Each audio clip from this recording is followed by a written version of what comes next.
And I have one more guy on the Jets that I think is a starter this week, and I think he's a fucking lock. ASJ. ASJ. So obviously we're on the same page. Don, are you in on ASJ this week? This would be the week to do it because it looks like tight ends have been targeted 10% of the time against the Browns. So Tyler Kroft just shit on the Browns. Like he's barely a tight end, dude. He's like a fullback tight end combo. I think ASJ is going to shred them. You're listening to Let's Talk Fantasy Football, where men of fantasy genius have realized, hey guys, we don't need real football skills to dominate on the fantasy field. Yeah. So slap on your pads and grab your helmet. Shit's about to get real. Welcome back, ladies and gentlemen, to another episode of Let's Talk Fantasy Football. I'm your host for tonight. My name is Nick Walsh, and you might be saying to me right now, Walsh, this is the preview podcast. What happened to the recap podcast?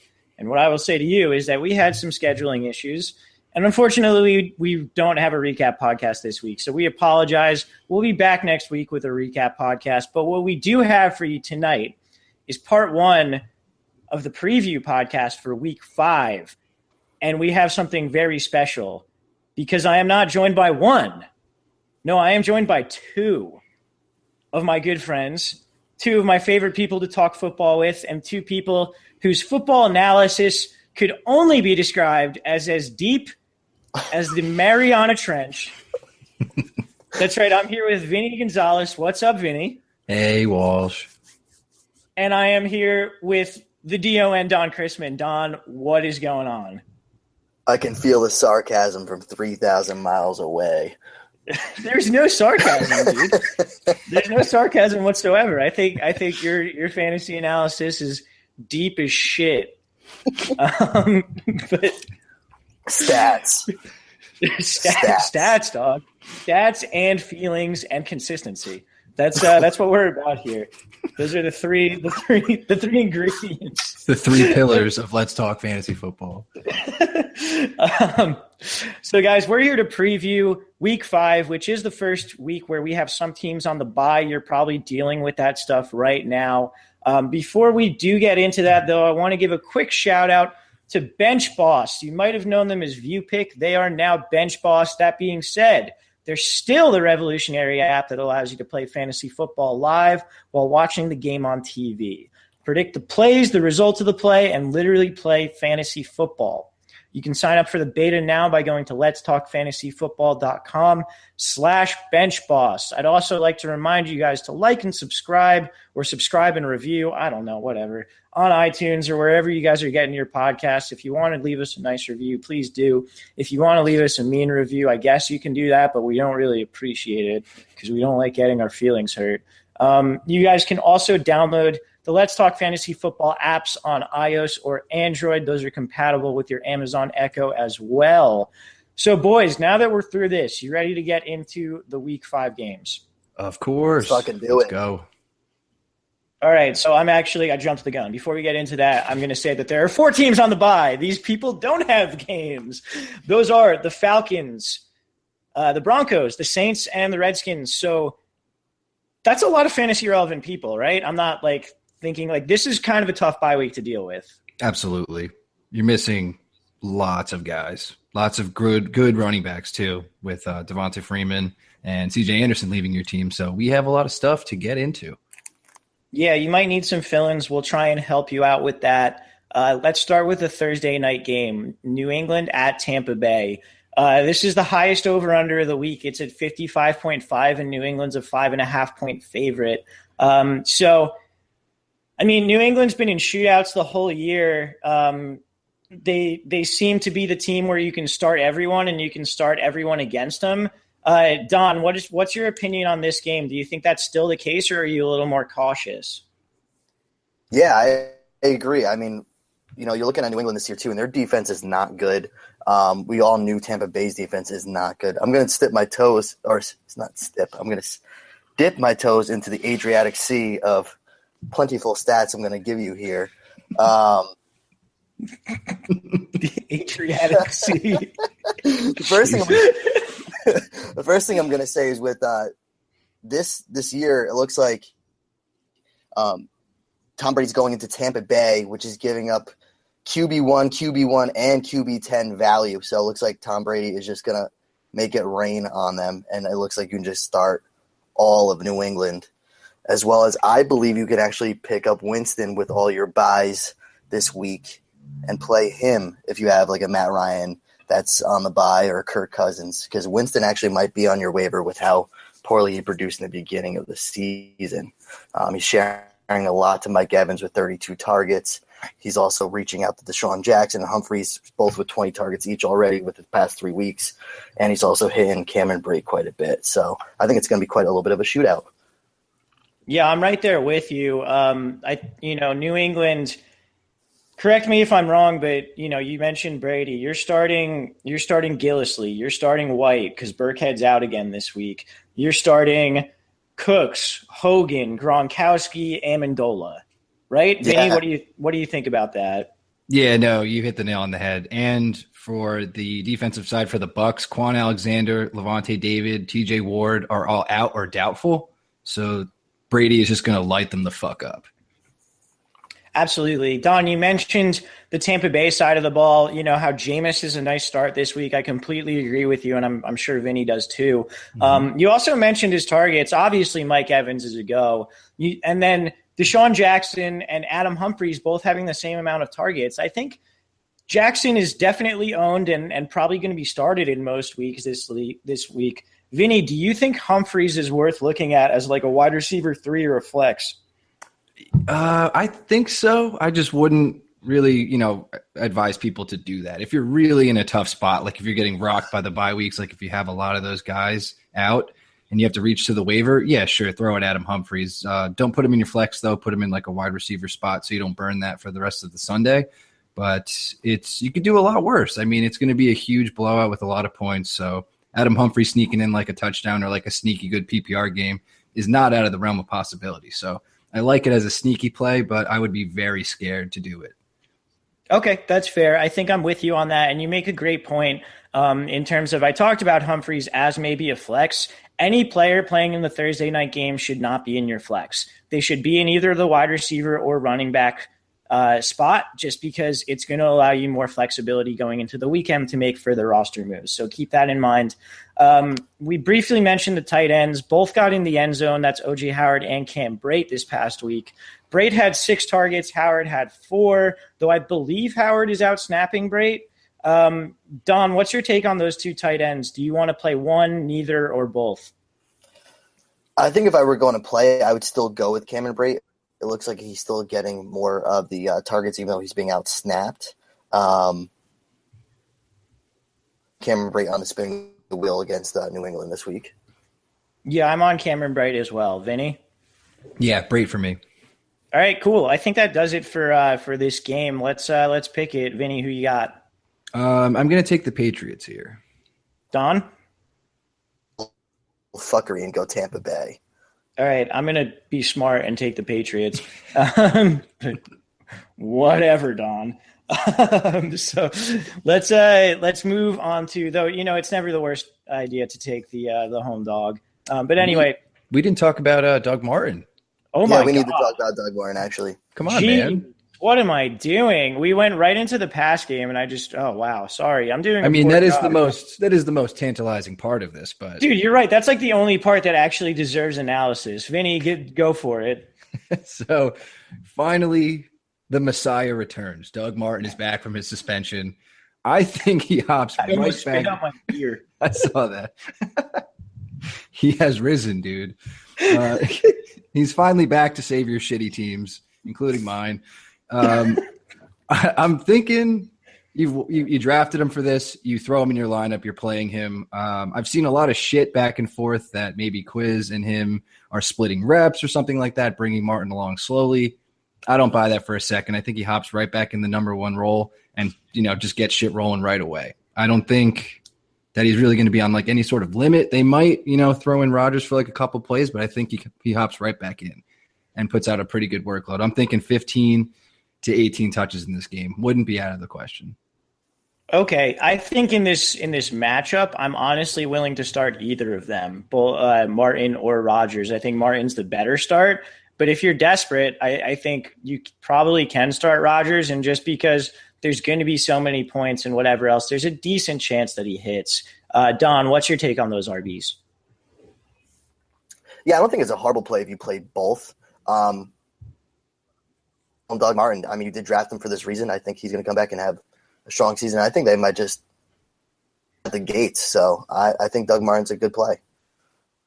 All right. Fair enough. Now that we got that done with, dude, I'm so stupid. Bad way to start. But anyway, let's move on to the next game. The first game on the Sunday slate. We're going to talk about the Chargers at the Giants. 2-0-4 teams, two quarterbacks who were connected through the draft 13 years ago, now both leading their terrible teams into this awful game where the 0-4 Giants are favored by 3.5 points. The over-under is only 44.5. So let's start on the Chargers side of the ball. Don, you're going to be at this game, right? I'm going to be there wearing my Rivers jersey, watching him sling pig. Can't wait. Whew, interesting. Well, so let's start off with Rivers. Do you think he's a viable starter streamer this week? Yeah, so I do. I think he's actually a good play. I'm actually going to pull up because these are definitely not my own stats. On some funny stats here for Giants Chargers. Both are the only teams that allow 100 yards rushing. We'll get to that in a second. But also both trailed in 80% of their snaps. So they're definitely really bad, and they're only rushing per game each. So I think it's going to be like a shootout. So I think you're going to be seeing Rivers throwing the ball a lot. So I think this is going to be a good play for Rivers. Okay. Vinny, talk to me about Rivers and then go through the wide receivers. Which guys are you on the Chargers side this week? So I really like Rivers. I think Don's right that it's going to be a shootout. I think the over and under is a little bit off in that regard because the Giants defense has been getting beat to shit because their offense is so bad. And I think that the Chargers defense is also bad. So I think a lot of the offense is going to be out there a ton for both teams. As far as the wide receivers, you're rolling out Keenan Allen. He's going to have a bad matchup against holy shit, I'm spacing. Janoris Jenkins. Yes, Yeah, he'll probably be lined up on him a good majority of that. But Keenan Allen is right now 5th in the league in targets, so it's no problem. He'll get your PPR day done for you. Of course, you're not sitting him anyway. So Tyrell Williams, his sneaky good game last week. Didn't see that coming at all, but I would not buy into that. I think I would be safe sitting him. What do you guys think? I think either Benjamin or Tyrell Williams, I think both of them are in the same category where you throw them in when you need to and hope they have a long touchdown. I don't think either of them can really be counted on as a week-to-week starter. Keenan is obviously a week-to-week starter. I don't know if I'd be really on Rivers this week. I mean, I guess you might have to be with like the Matt Ryan out and whatever else, but I'm not loving Rivers. Melvin Gordon is really underproduced the past couple of weeks. He is hurt, but he's playing hurt. He's only averaging 3.1 yards per carry. Do you have any sort of inclination to sitting him if you have better options, or is it just kind of fuck it, you're throwing him out there still, particularly in this matchup? Fuck it. Roll him out there. I'm definitely rolling him out there. Just to go back to Rivers real quick, I think actually a sneaky play would be, because I'm on the Rivers train for this week. Giants have also allowed 5 touchdowns scoring weeks. So I think it would be actually a DFS play for Phillip Rivers and Antonio Gates this week. Wow. So Interesting. I'm about playing Antonio Gates, and I'm about playing Phillip Rivers, but you should play him as well. I am not on that, but fair enough. I think the Chargers tight ends. I mean, Gates, honestly, I could see that kind of working out with like a touchdown or something like that. If you're still one of these people who are still playing or rostering Hunter Henry, fucking stop it. He has 10 targets this year in 4 weeks. Don't play him at all. But 35 less routes than Gates. Yeah, it's still Gates' team. So in that sense, you're certainly right. Where if you're gonna, because the Giants are weak against the tight end, so if you're gonna try to exploit that, it's probably Gates who's gonna do more for you. Vinny, do you have anything on those two? No, that was a great point. It's just like we said, they're very susceptible to the tight end. I just don't know which one is going to have a good game, but what you guys are laying out there, it sounds like Gates to me. And yeah, I'm on the I'm very much on the fuck Hunter Henry train as it is. So cool. On the Giants side of the ball, we mentioned that this should theoretically be a great matchup for running backs. The Chargers' rush defense has not been spectacular. The Giants are a favorite in this game. That being said, I don't think you can play a single Giants running back. Last week, it was a committee between Wayne Gallman, whoever the fuck that is, Shane Vereen, and Paul Perkins. This week, it's looking like Orleans Darkwa might be back, so that just throws another name to throw in there. With this great theoretical matchup for running backs, are you trying to play any of these dudes, Vinny? Absolutely not. I can't. It's like playing the tight end game for the Chargers. You don't know who's going to have the good game, and I'd rather not play that game because Wayne Gallman got it done last week, but like you said, Dark was coming back. I think Perkins is still practicing at some kind of limited capacity, so he might even still be active. We could have 4 of these guys out there. So I am officially out on every single one of them. Yeah, same here. Don, what do you think there? No, I'm not touching any Giant running back at all. Okay, so let's move to the pass game. Eli's kind of had some weirdly startable weeks. I don't think I'm going after him this week. Don, talk to me about Eli, and then talk to me about his wide receiver targets and maybe a little Evan Ingram. What do you think about those guys? Evan Ingram, I actually have it here. He actually leads all tight ends in routes run right now. He's got 147 on the season. I like Evan Ingram. I've actually reached out in a few leagues already and kind of picked him up, and I'm kind of looking forward to playing him in the next few weeks, trying to see what his progression is.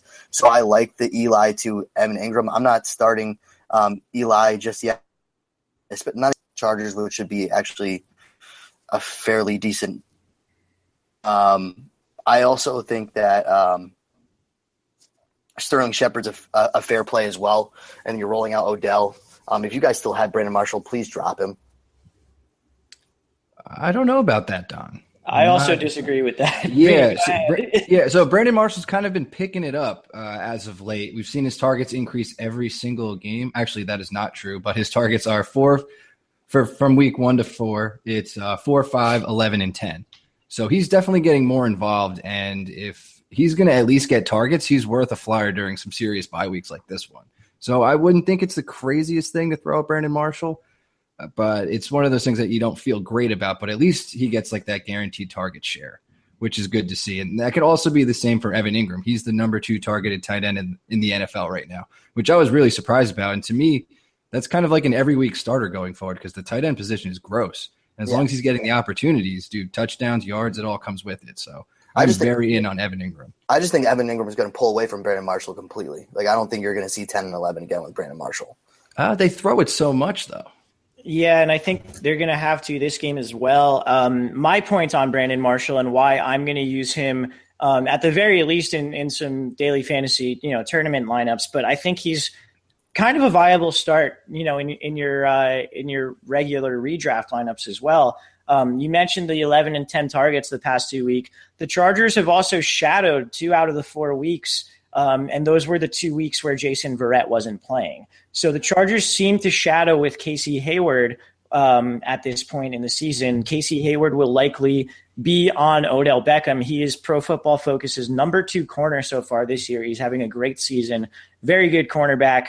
I kind of like Brandon Marshall as a play this week, and I think you can, obviously run out Ingram at the thin tight end position, and Shepard's probably worth a look as well. I think Marshall and Shepard are both kind of interesting guys this week. Yeah, I completely agree. Is there anything else we need to cover with these 2 teams, or should we pick them? Let's pick them. I'm taking the Giants. No, I'm taking the Chargers. Fuck that. Yeah, I'm taking the Chargers too. I'm going to sweep it and let's fucking bolt up. So we're all taking the underdog. I like this. This is nice. Yeah. Fuck the Giants. All right. Let's move on to Buffalo at Cincinnati. Cincinnati getting their first win against the Browns this past week. And now they are a home favorite. They're a 3-point favorite. The over-under here is 39. That's a low number. This game is not going to have a ton for you in terms of fantasy. Vinny, talk to me about the Buffalo side of the ball and who you think you can really play here.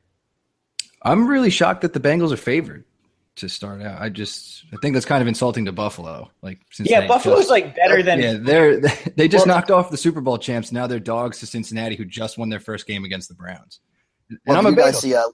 You guys see LaShawn McCoy when the reporters were in the locker room? He's like, "Oh, you guys were all expecting us to lose." Like, so I guess they're doing that every week to them. So I kind of like that they're still expecting Bills to lose. No offense, Vin, but No, I expect the Bills to win this game. I'm very shocked at this over and under and the Bengals being favored. But I guess I'll start with the Bills. Walsh, do you mind if I take the Bengals instead, though? Yeah, you know what? Go for the Bengals. That was a poor transition on my part. Go for it. Thanks, man. I mean, I love Tyrod, but I got it. So Andy Dalton had his best game last week, threw 4 touchdown passes against the Browns. The Bills are not the Browns. Andy Dalton can return to the waiver wire, and you can pick up somebody else. I would not play him against the Bills, even though Cincinnati is home. I don't think there's anything to benefit from putting him out there. They just gave Matt Ryan fits at home too, so I would not be looking to do that. As far as the running backs, Joe Mixon again is getting the lion's share, so I think he's worth a start based on that as it is. The production wasn't there against the Browns, but I think the Browns have an underrated rush defense for some reason.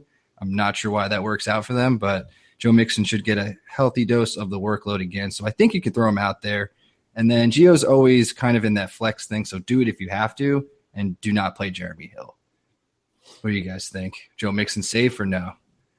I think he's kind of sketchy, and I wouldn't touch Gio with a 10-foot pole. You don't like the snap share? Yeah, his snap share is garbage. He's getting like 10 snaps a game. I know he's worked out the past 2 weeks, but like it's likely that that's not going to go on forever. Buffalo also has the number 1 defense overall by Football Outsiders DVOA. So I'm really not on Gio at all. I think Mixon is an okay start if you need to start him, but I wouldn't go out of your way to. For me, the only guy on the Bengals who's a must start is AJ Green. Completely agree. Yeah, you can't play any of the other wide receivers. It's pretty much just AJ Green. If you saw Tyler Kroft go the fuck off last week, don't worry about that. He probably won't have a good game. It's a bad matchup, and he has been limited in practice with like a neck and knee injury off that sweet touchdown that he caught, which was insane. But don't throw Tyler Kroft out there. It's not looking too good. I'd rather reach for somebody else in the tight end pool. Very much agreed. Don, do you have any differing opinions on the Bengals? no, I wouldn't say I wouldn't touch Gio with a 10-foot pole. I'd say like a 2-foot pole. I'm still okay. Like if like PR league or something, and we do have buys already coming up. I actually played him with DFS last week, and it felt good when he had that huge touchdown. That's not going to happen. Bad play. It's not going to happen. Awesome Garbage ass play that worked out for you. That's all right. Don't let me fucking finish my sentence. It's fine. Sorry. Go ahead, Don. Go ahead. I thought it was sweet, Don. So, yeah, I was like, when I watched it, I was like, oh, that fucking worked out nice. So I wouldn't say that, that's not going to happen again, obviously. But I just think between the bullshit of Joe Mixon, yes, he's the lion's share, but it's still nothing too productive. And Jeremy Hill is garbage. I think Gio Bernard is kind of like still catch some passes. So I'm okay with it if you have to play him. I won't say 10-foot pull. If you can sit him, do it. But if you have to play him in the flex, you kind of have that upside of something like that happening like last week. So it's all right. All right, fair enough. Let's move on to the Buffalo side of the ball. I don't really know what I think about Tyrod this week in this game. I will say I think McCoy and Clay are must plays, and I don't think there's anyone else in terms of skill position guys that you want to be playing. But what do you guys think about that? And then, Don, tell me what you think about Tyrod. Yeah, I don't know if I'm playing Tyrod. There's some people out there that should be on your waiver this week, like Deshaun Watson, that you can pick up, or maybe still a Carson Wentz. Taylor out there. He should have a decent floor, but he's not someone I'm grabbing first at the moment. I do agree. I do like Charles Clay a lot. I think he's someone that I was kind of down on. Walsh, I think you were high on him this year. No, I really wasn't. No, but I mean, like, I feel like in retrospect I should have been, but I just wasn't. So okay, maybe in the past you were because I think Vinny's been high on him this year. Was it? Yeah, me and I know one of us were. You know what? It was Rodgers. Okay. Yeah, it was Rodgers. Yeah. So I know one of us were like kind of high on him, and I was like, I don't know, maybe a streamer. But I think you now can talk about Charles Clay, just like we were talking about Evan Ingram. Like you have to play Charles Clay every week. Every week starter, yeah. Week starter for sure, which is really cool. Tyrod Taylor likes Charles Clay a lot. Also with LaShawn McCoy, funny that we're saying he's an automatic starter. Just a fun fact. He's actually ranking in the first half for rushing attempts. He's ranked the 20th running back. For the second half, he's third in the league with 41 rushes versus 26 in the first half. So he's obviously a second half back, but he's an every week starter as well. But I thought that was something to get throw out there too. But I think Charles Clay and LaShawn McCoy are your only starters. I think there's some guys on the waiver that you can pick up quarterback-wise right now. Like Deshaun Watson might still be out there, or even still Carson Wentz, that I would probably take over Tyrod Taylor. Cool. Vinny, what's your thoughts on Tyrod? I wouldn't play him. It's a rough matchup against the Bengals at home, so I'm not rolling Tyrod out. Cool. I agree. I have another streamer as well that I'll mention later that I'm very excited on. Probably way too excited on, and it probably won't work out for me. But we'll get to that at some point. I'm taking Buffalo. Don, who you got? I actually have Buffalo as well. Vinny? Oh, yeah, I'll take the Bengals, guys. All right, fair enough. And then let's move on to see these two games, both 39 over-unders, just garbage games. Jets at Browns. The Browns are a fucking favorite. They're a 1-point favorite here. As I said, over-under is to what? To the Jets. Oh, no. Fuck the Jets, dude. I agree, but it's just they just won 2 games. I mean, Cleveland's 0-4. It should be a pick 'em. I think it might have opened as a pick 'em, honestly, and then it got bet down to Cleveland -1. I get it's at the dog pound, but it's still a 2-2 team going into an 0-4 team. Whatever. Fair enough. Let's talk about the Jets side of the ball. Matt Forte did not practice again today. It's looking more and more like he won't go this weekend. Obviously, Bilal Powell's numbers were inflated by big plays this past week, as were Elijah McGuire's. But it's worth noting that Bilal Powell saw 66% of the snaps this past week. He got 67% of the running back touches. And I know we just said Cleveland has a good run defense, kind of like an underrated run defense. I think Bilal Powell, as long as Forte does not go, is still a very good play this week. Vinny, what do you think about that? Yeah, you said it perfectly. As long as Forte is gone, he'll get the majority of the share of the snaps. So he'll get the work, and he has the ability to break a big play, and he'll probably see some passing work. So he's definitely a viable starter going forward. Cool. And then I don't disagree. Nice. And I have one more guy on the Jets that I think is a starter this week, and I think he's a fucking lock. ASJ. So obviously we're on the same page. Don, are you in on ASJ this week? This would be the week to do it because it looks like tight ends have been targeted 10% of the time against the Browns.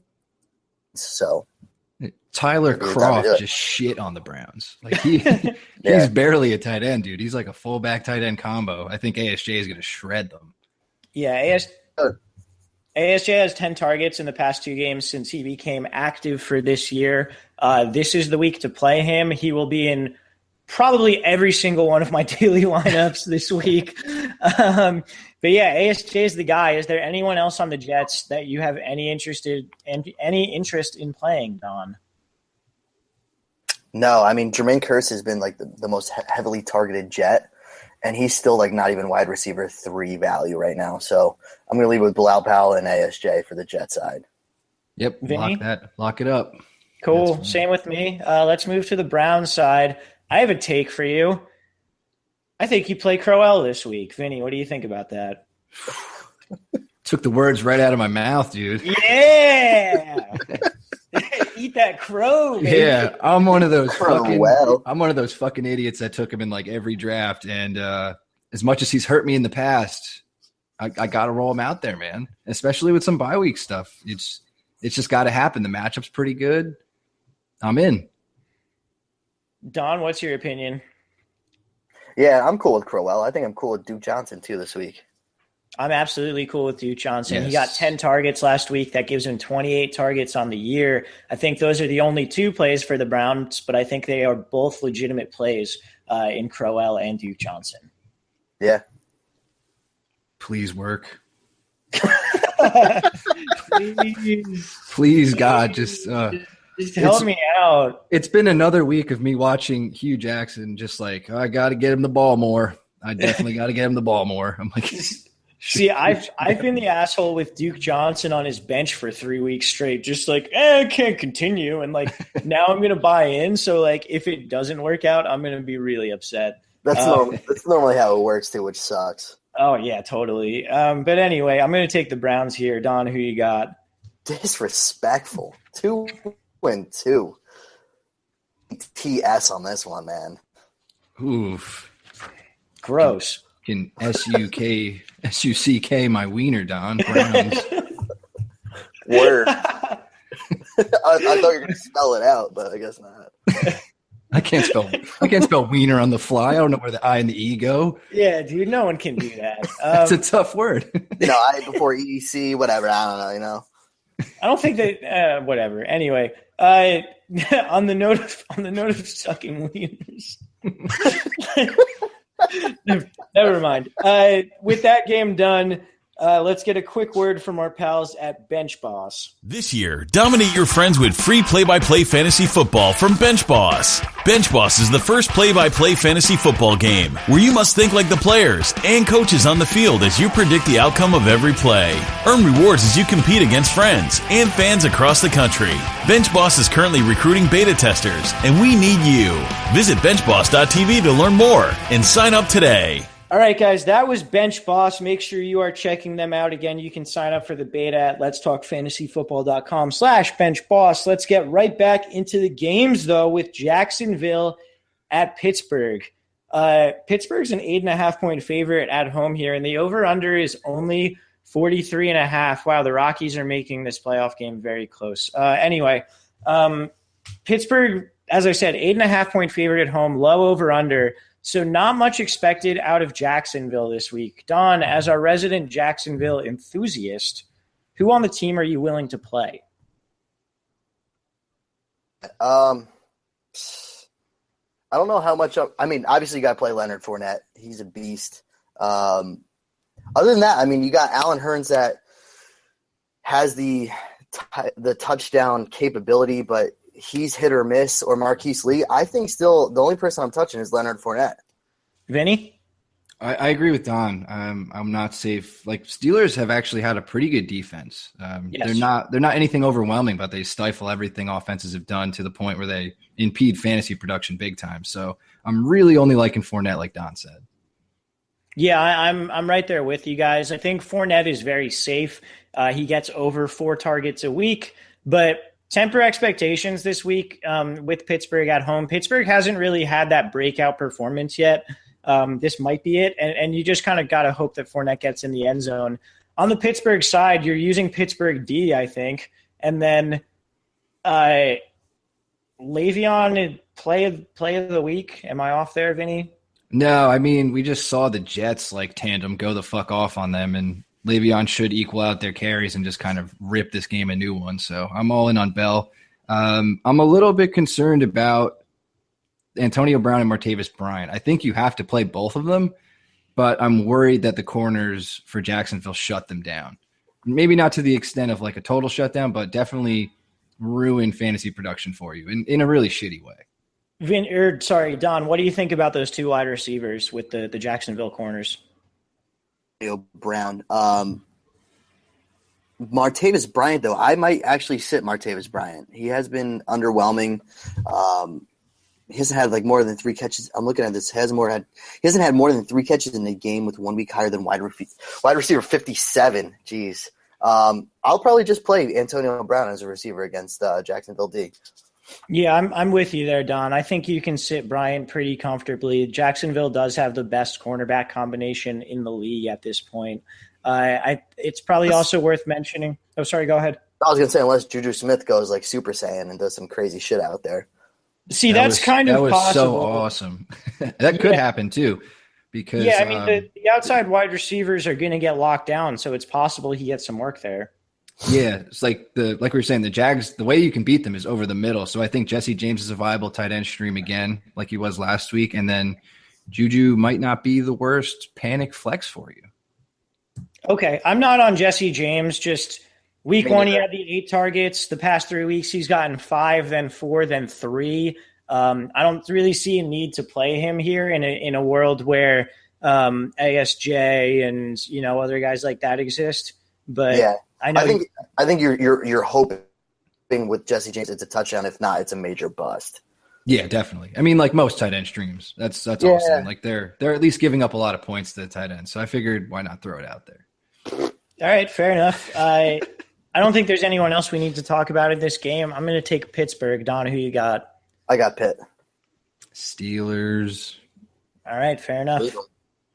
Let's move on to Tennessee at Miami. There is currently no line on this game because of the Tennessee quarterback situation.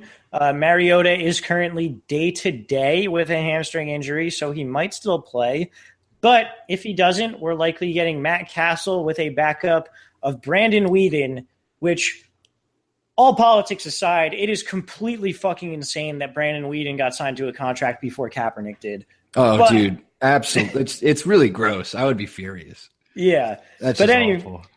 Anyway, moving on to this actual game, obviously a lot of it depends on the health of Mariota in terms of plays here. Let's talk about that running back duo of Murray and Derrick Henry. I don't know if I'm comfortable starting either of them. Vinny, what do you think? It's tough because I think if Mariota's out, they're going to try and lean on some sort of run game, try to get it going. So I think regardless, I still roll out Murray. I know he hasn't been great. He's not really factoring into the passing game, but like the one time like he was considered sittable was against the Seahawks and he went the fuck off. So I think which was 2 weeks ago. Right. So I don't know. I just think I would stick with my starter, roll out Murray, and just kind of hope that it hits. I'm not playing Derrick Henry at all. So Don? Yeah, I actually think Murray's a good play, especially if Ween's your quarterback. And like it was only 2 weeks ago where they said DeMarco Murray wasn't going to be healthy, play Derrick Henry if anyone, and then DeMarco Murray, and I kicked myself really hard for that. So this would be the week to do it against Miami, which is not a very good team at all right now. Jets almost blew them out by 20 points. So I think this would be the week that you play DeMarco Murray for sure. Okay. I think it's worth noting that the Miami rush defense is significantly better than their pass defense. Teams have been mostly beating them through the air. But so with that being said, obviously it depends on the quarterback thing, but are you still trusting Rashard Matthews and Delaney Walker, who I think are the two guys who are really, in starter contention on this team? Don, what do you think? I totally agree. I think Rashard Matthews has been the most consistent wide receiver, and then Delaney Walker just being always that go-to guy. Those are probably the only pass catchers that I would play. Vinny? If Mariota doesn't play, I'm not playing any of these guys. In a small sample size that we saw Matt Castle, I know it's not the most ideal situation, but they threw him in the emergency that Mariota went down. Garbage. He was the worst thing I've ever seen in my fucking life. And it was like prime garbage time for Mariota, and then just completely got shot down by Castle going out there and fucking sucking. It was awful. Worst performance, Scott Tolzien week 1 in the first half or Matt Castle last week? Matt Castle last week. Because it was so bad. So I'm sitting everybody. Right now, Rashard Matthews, very surprisingly, 14th most targeted wide receiver in the NFL right now. But you can't throw him out there if Matt Castle's going to be the guy giving him targets. It just doesn't make sense. So if Mariota's healthy, I'm comfortable with Matthews. Matt Castle's out there. You sit everybody else. Just for not this week. Obviously with the Mariota thing, but. Is it time to say it's not surprising with Mariota being the 14th most targeted? I mean, he had a really good year last year from that second half. He was very targeted in Miami the year before that. I mean, is it time that we start talking more about Rashard Matthews? He's good. Yeah, he's very good. It's just it's a pleasant surprise, Don. I think he was a mid-round flyer for a lot of people, and it's just panned out completely. So it's Yeah, no, but that's what I'm saying. Like, I think, I definitely talked about going into this season where I was like, I love the value that Rashard Matthews is going. I mean, this is a third season where he's already proven his value. I think this guy just is always underrated for I don't know what reason at this point. Yeah, he's got the best rapport with Mariota too. And Vinny, I think just with how bad the Dolphins secondary has been, I think I would play Matthews and Walker even with Castle. But it's a very tough decision. So I understand not doing it as well. On the Dolphins side of the ball, Tennessee's defense is bad. Don, you're our resident Jay Ajayi expert or fan or whatever. Is he going to get back to form this week?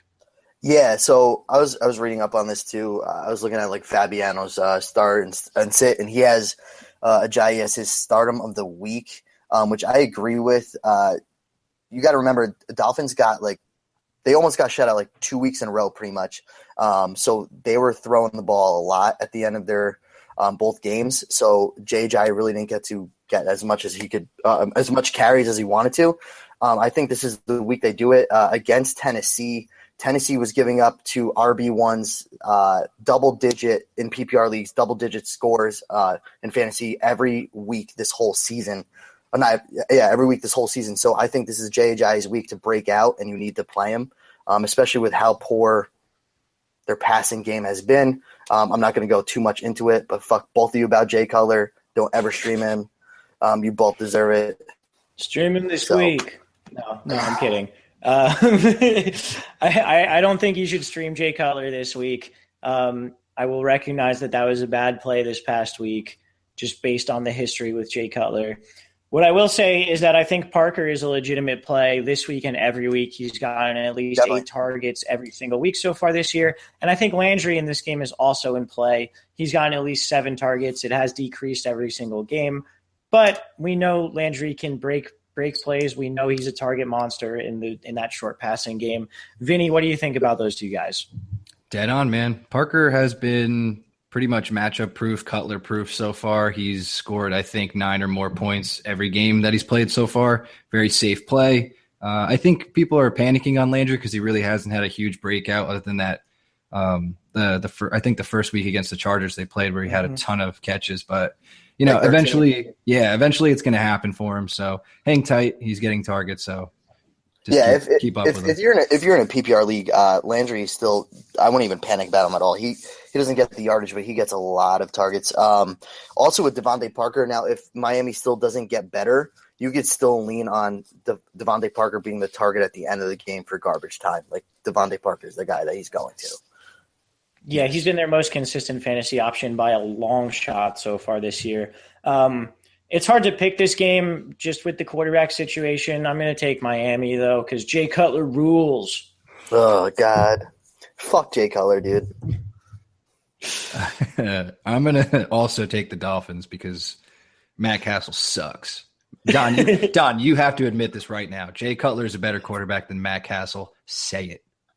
Matt Castle is a better quarterback, and I'm taking Tennessee Titans. Oh my God! You're a piece you of kidding me? We're stubborn about Jay Cutler. But that is the most stubborn thing I've ever heard in my life. You guys are lucky that there was no recap podcast because the whole segment would have been about Jay fucking Cutler with me and Matt. So you guys are lucky. Yeah, we get that every week, man. I don't want to hear you guys talk about it anymore. I can't believe you just said that, Don. All right, let's move on. Let's get to one more game on part 1 of the preview podcast, and then we'll get into some listener questions. This is a game I'm kind of excited to talk about. So we got San Francisco at Indianapolis. Indianapolis is a 1.5-point favorite with an over-under of 44. I think this over-under is way too low. I think this game has a chance to be a legitimate shootout. And the guy that I was alluding to earlier, we'll start on the Colts side of the ball because I'm going to say Luck has already been ruled out. I'm streaming Jacoby Brissett all the way this week. Vinny, what do you think about Jacoby Brissett and then the rest of the Colts plays? I like it. Ballsy, but I definitely like it because San Francisco has been beat the fuck up by quarterbacks a ton. Brissett has looked good even against the Seahawks. They hung in there for the entire first half and then got blown out. But he looked good. He's got a lot of poise. So I do like his ability to hang in games, and he's had some fantasy relevant games. Like he's great at rushing, had a lot of rushing touchdowns so far. So I do like his upside in that regard. I like him as a low end stream, but it's an interesting play. I like it. And I'd like to say he had less than 10 points in 2 of his games so far. They were against Seattle and Arizona, 2 of the toughest defenses as a quarterback to go against. He had 27 against the Browns. He's a rushing threat as well. So I love Jacoby Brissett this week. I also think Hilton is back being a play, particularly in this soft matchup. And I think you might be able to stream Jack Doyle, but I'm not really confident about it. Don, what do you think? What do you think about the Colts? I don't have the balls to do Jacoby Brissett in a year-long fan. A little bitch with that. I don't disagree though. In DFS lineups, I think Jacoby Brissett would be a great person that you're gonna pick up. Just with that rushing ability, how many touchdowns does he have already? I think rushing two or three. Three. I think it's So, I mean, he just has that upside. And, I mean, we saw the LA Rams and San Francisco game. It was super high scoring. Rams have a good record, but it is what it is for now. But I think this would be a really good time for Jacoby Brissett to kind of let loose. I'm actually okay with Jack Doyle too, Walsh. I think this would be an okay week to play him as well. And I think T.Y. Hilton would be a play too. And Frank Gore. I think still Frank Gore is your floor guy. If your running backs like C.J. Anderson is and you have Frank Gore on your team, that's something that you could plug in spectacular. But I think he'll get you 10 to 12 points where get you through the week. Interesting. Vinny, are you on Gore at all? I am, surprisingly. During the Sunday night game when I texted you guys, the Colts offense is weird as shit. Like, they were running screens with Gore between the 20s, and then when they got down to the goal line, they have Robert Turmett in there, like running halfback dives. It was very weird. So it was cool from a fantasy perspective to see Gore get a lot of work in between the 20s, especially passing. So I do think his floor is getting up there once again. And I think you can throw him in because San Francisco is just, they don't have a good defense. Yeah, that's definitely fair. I'm not really on Gore as much. I'd also like to point out before we move on to San Francisco, don't buy into the Dante Moncrief touchdown. He only had 3 targets this past week. I don't think he is a good play.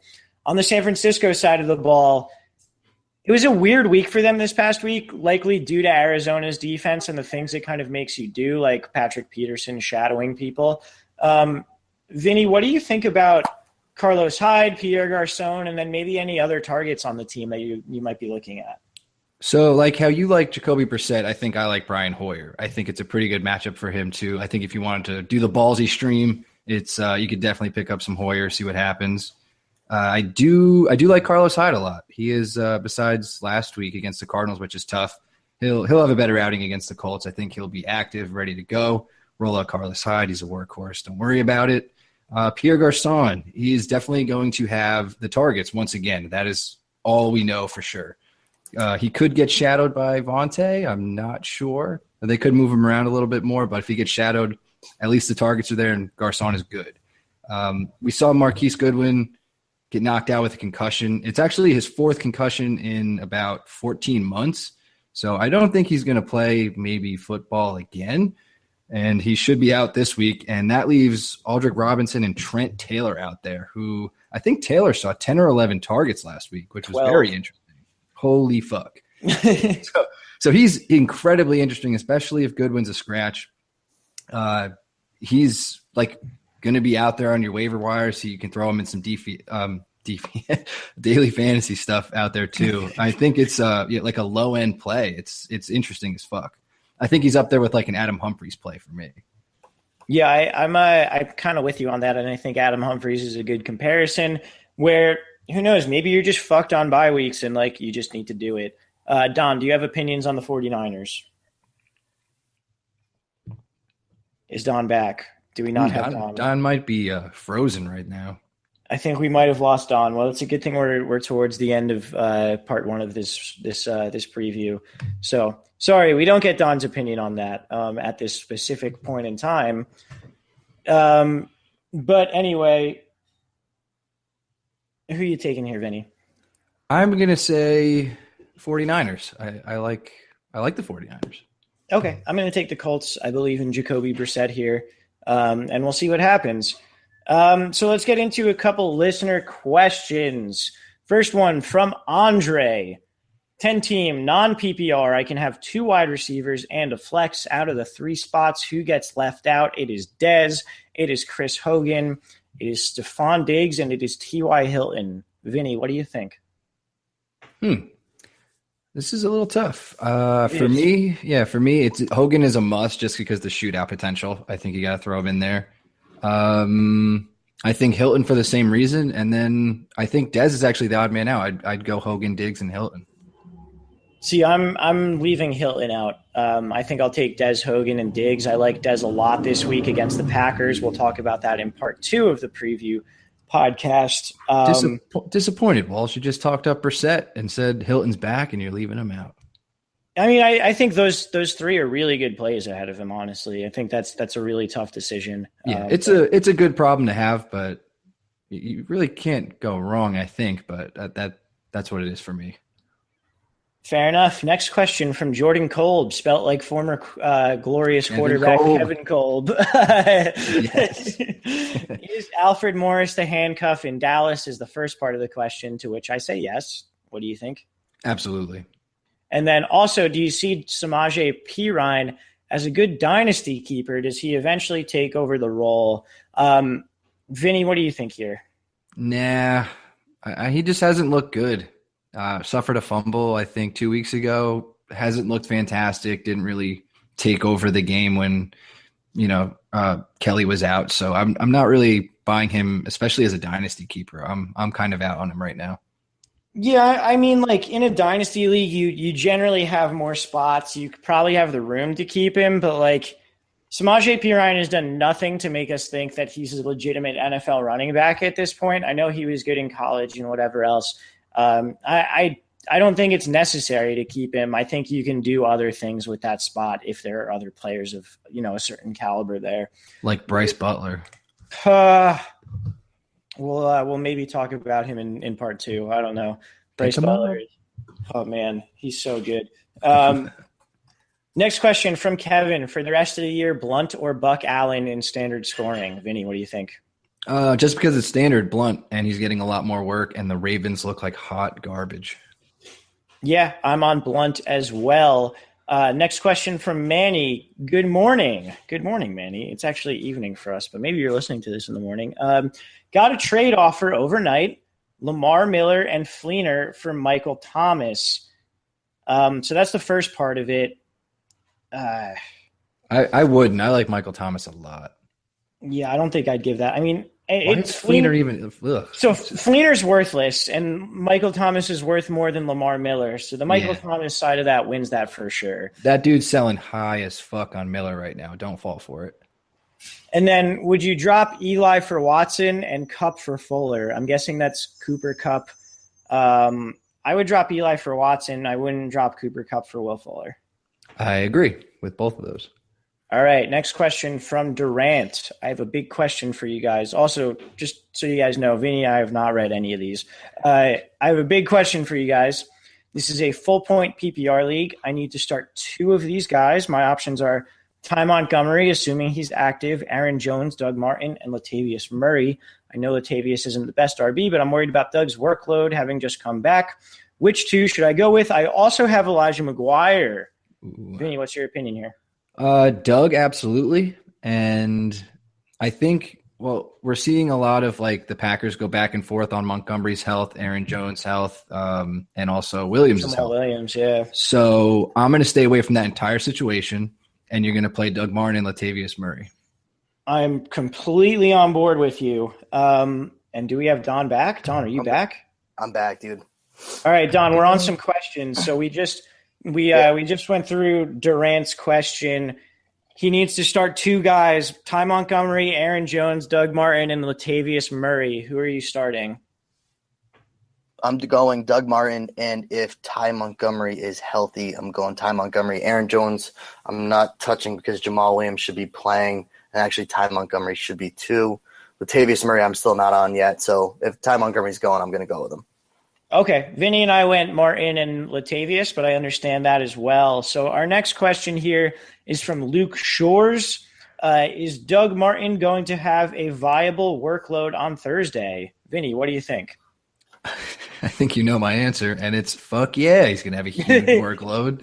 He's going to hop into the 1 spot, take a back seat, Jaquiz. You suck. Don? Top 5 dead or alive, Doug Martin.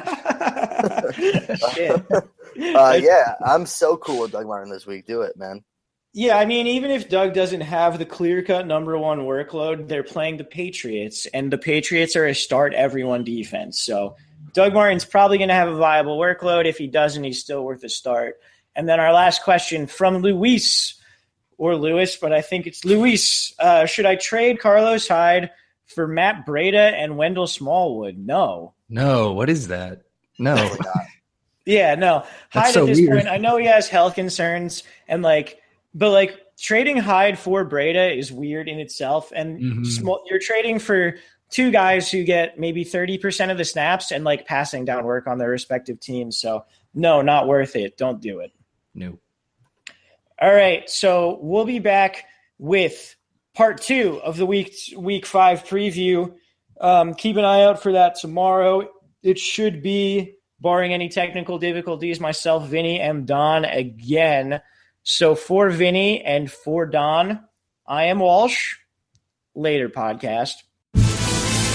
This has been Let's Talk Fantasy Football. Thanks for listening.